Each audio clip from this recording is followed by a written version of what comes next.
possible homicide is being investigated in Wakulla County. My prayer is that one day we will solve this and I will never quit. Searchers will fan throughout Tallahassee in an effort to locate and bring Allie home. When a loved one is murdered or missing, a family and community's lives are changed forever. God told me, Mike didn't drown. I had to find him. There are no clues. Please, all I ask you to do is just bring her back. Healing can't begin until justice is served and small-town secrets are revealed.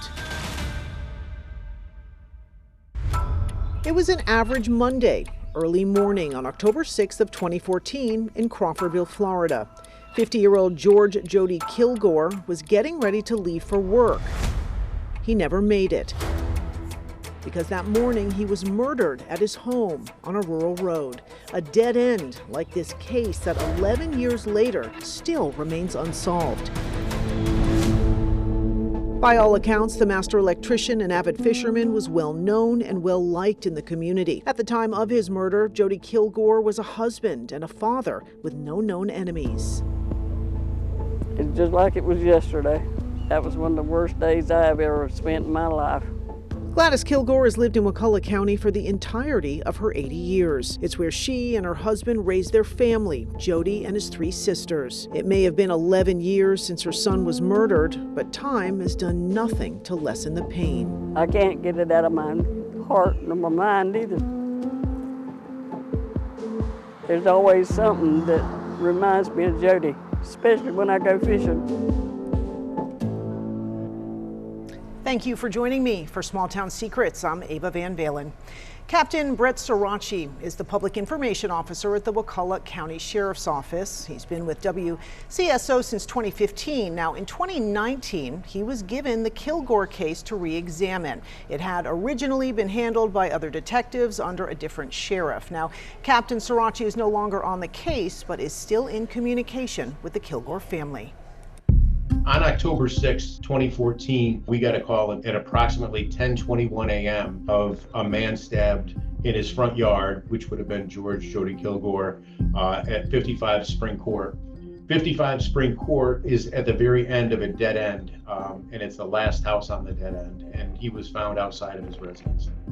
George was stabbed to death and died in his front yard.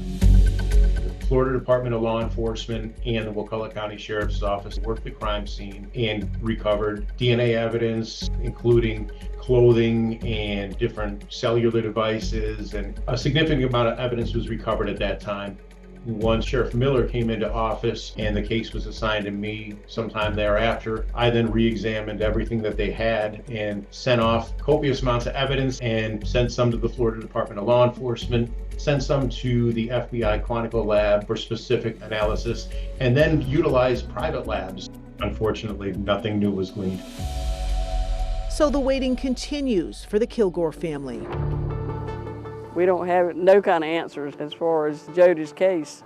I mean, nothing. They can't tell me anything, or they don't tell me anything. I asked Captain Sirachi about whether a weapon was found, what, if anything, was found on a neighbor's surveillance video, and who made the 911 call.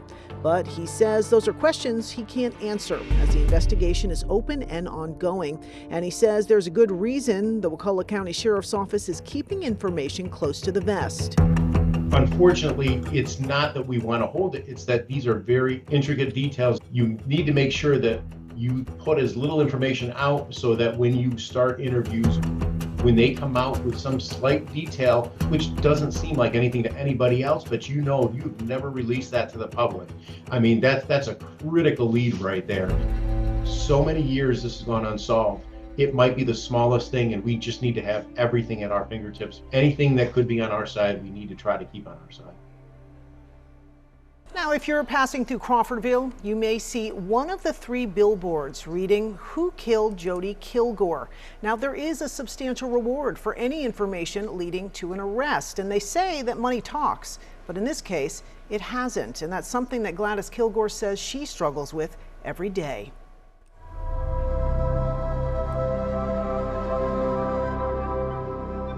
He was a very good person, and everybody loved him. This thing here has broke me all to pieces. I mean, I have some real bad nights, real bad days. A man's life was taken from him for absolutely no reason. Everybody I've spoken to about Jody Kilgore tells me that not one bad thing to say about this man. He was a hardworking man, a fisherman, and he absolutely didn't deserve what happened to him. And somebody out there knows what happened to him, and we just implore them to come forward and help us solve this case. The Kilgore family has a vigil every year on October 6th, the day of the murder, in front of the Wakulla County Courthouse to keep Jody's case in the public eye and push for answers. And this year, for the very first time, they had a joint vigil with the family of Ian Rogers, also from Crawfordville, who went missing in 2024. If you have any information about this case and would like to remain anonymous, go to Big Ben Crime Solvers, or you can contact Captain Brett Sirachi. And cold case submissions can be sent to me at ava.vanvalen@wctv.tv.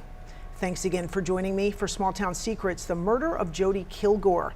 If you know anything about this case, let's give this family some well-deserved justice. I'm Ava Van Valen. Good night.